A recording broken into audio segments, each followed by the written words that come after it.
Hello, hello. Welcome to my final live for the week. Today we will be making chicken pot pie. And yes, those are vegetables you see, Mother.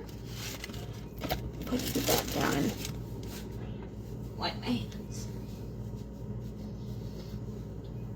Alright, so the day of we added cream, chicken, onion, mixed veggies, celery, garlic, onion seasoning, and poultry seasoning. Alright.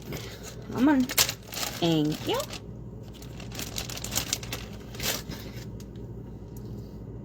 Alright.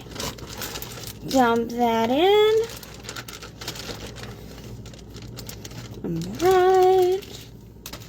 Next, we are supposed to add 1 cup of milk and potatoes, but Grandma's not here, so we'll add the potatoes. And then when she gets here, we'll add the milk. Then we're going to cook this on low for 6 to 8 hours, shred all the chicken up, mix it all together, and you can top with a biscuit if you want, but we are not because we did not have biscuits. I hope you all have a great rest of your day. Continue to be amazing. Bye, y'all.